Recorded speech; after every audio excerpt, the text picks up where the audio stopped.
In a world where everyone is chasing happiness, in money, relationships, vacations, or followers, the Stoics stood still.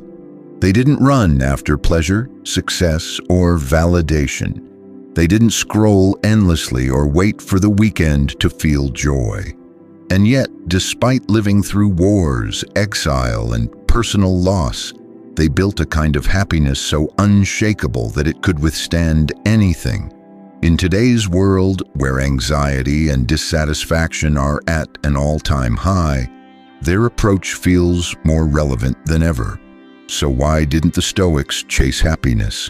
And what did they do instead that made them truly content, even in chaos? The answer might just change your life. 1. The problem with chasing happiness. Most people today treat happiness like a destination, a place they'll reach once they achieve success, find love, get rich, or retire. But this pursuit leads to a trap. The moment you achieve what you thought would make you happy, your brain moves the goalpost. You get the car, now you want the house.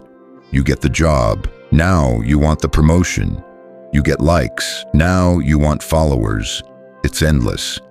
The Stoics understood that happiness based on external things is unstable.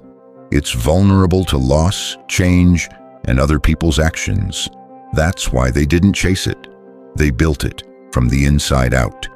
2. Stoic happiness is built on virtue, not pleasure. For the Stoics, true happiness wasn't about pleasure. It was about virtue. In simple terms, virtue meant living with wisdom, courage, justice, and self-discipline. They believed that a person who practiced these values consistently would be happy, not because life was easy, but because they knew they were living rightly. Marcus Aurelius, the Roman emperor and Stoic philosopher, wrote in his Meditations that the key to a good life was to be good, not to be rich or famous or comfortable, but to act rightly, think clearly, and treat others justly. That's the foundation of Stoic happiness, character over comfort. 3. Control what you can, accept what you can't. One of the most powerful ideas in Stoicism is the dichotomy of control. The Stoics divided life into 2 categories: what you can control and what you cannot.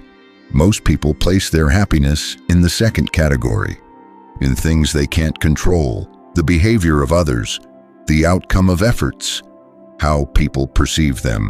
But the Stoics flipped that.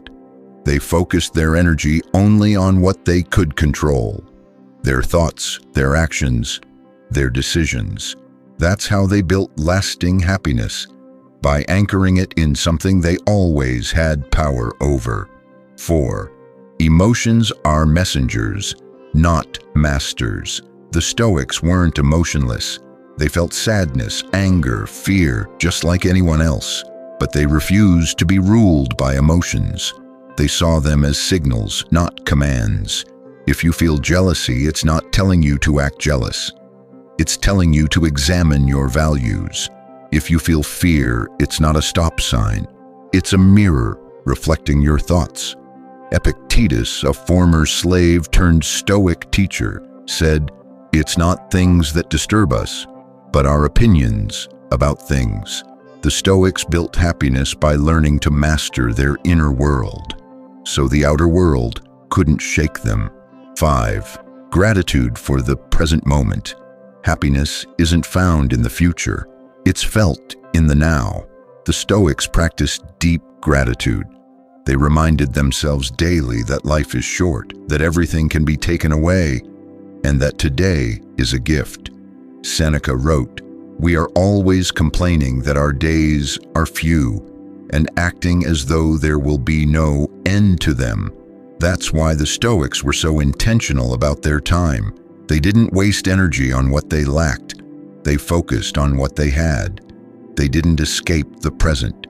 They embraced it, even when it was painful. And that presence, that awareness, is where real happiness begins. 6th, building, not buying happiness. Stoic happiness doesn't come from what you buy. It comes from what you build. A resilient mindset, a disciplined routine, a purposeful life. The Stoics didn't wait for good moods to take action. They acted and let good moods follow.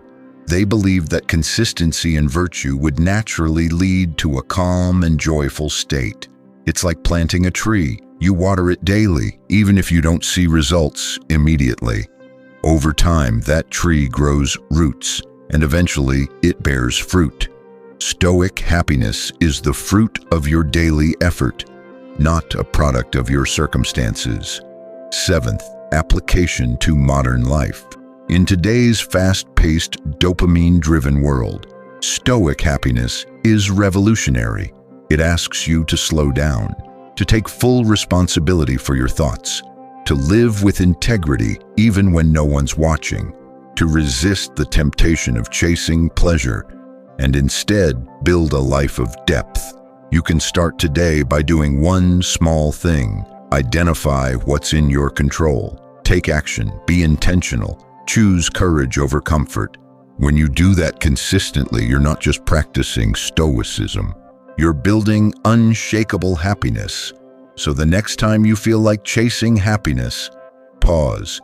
Ask yourself, am I running towards something I can never catch? Or am I building a life that brings peace from within? The Stoics didn't need more to be happy. They simply needed to live in alignment with who they were meant to be. And you can do the same. Not someday, not when life's perfect, but now, with what you have, where you are. That's the power of Stoicism. That's how you stop chasing happiness and start creating it. If this message spoke to you, like, share, and subscribe. And remember, the happiness you're looking for isn't out there. It's already within you. You just have to build it.